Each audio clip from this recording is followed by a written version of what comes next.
patterns కూడా ఉంటాయి. Span detection.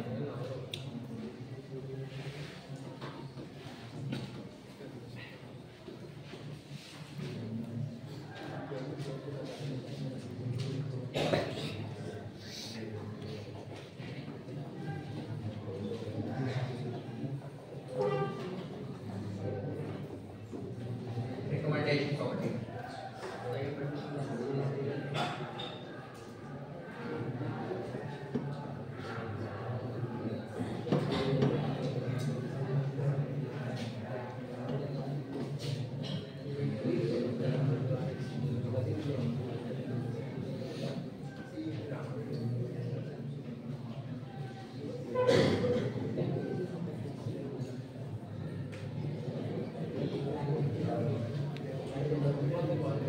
ఇలా ఇంకా కొన్ని యూజెస్ ఉంటాయి.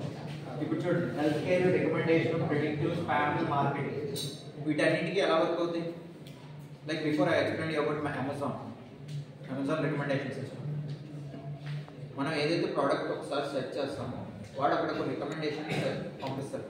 అండ్ ఇంకా ఎగ్జాంపుల్ వచ్చేసరికి ఇన్స్టాగ్రామ్ రీల్స్ కరెక్ట్గా మన యొక్క మూడ్ సిస్టమ్స్ని బట్టి అది కరెక్ట్ రీల్స్ వస్తుంది. ఎలా వస్తుంది గమనించారా గట్టిగా ఎప్పుడైనా? సో హెల్త్ కేర్లో మనం మెడిసిన్స్ వాడుతూ ఉంటాం. సో ప్రతి డ్రగ్ ఒక్కొక్కటి ఒకలా ఉంటుంది. సో తీసుకునే దాన్ని బట్టి మన హెల్త్ అనేది డిపెండ్ అయి ఉంటుంది. సో ఆల్మోస్ట్ ఒక 20 కాదు, ఒక 100 years వేసుకుంది. బట్ ఇంతవరకు మనకి క్యాన్సర్ అనే దానికి కనిపెట్టలేదు అవుతుంది. బట్ రీసెంట్గా ఒకటి వచ్చింది అన్నారు, అది ఎంతవరకు వర్క్ అవుతుందో తెలియదు. సో ఇప్పుడు ఏం జరుగుతుంది, మనం వాడే డ్రగ్స్ని ఎంత పాయింట్ అయితే ఎంత అవుట్పుట్ వస్తుంది. లైక్ డోసెస్ ఉంటాయి కదా, 1 లేకపోతే 1 ml 2 ml అని. సో దాని టేకింగ్ ఆఫ్ ml బట్టే కదా మనకి డ్రగ్స్ అనేది తయారవుతాయి. సో దాంట్లో కూడా ప్రిడిక్షన్స్ ఉంటాయి. వాటిలో కూడా ఈ డేటా సైన్స్ వర్కర్స్ ఉంటారు ఖచ్చితంగా. లైక్ మెడికల్ ఆపరేషన్స్ జరుగుతుంది, నార్మల్ హెల్త్ టేక్ కేర్స్ ఉంటారు,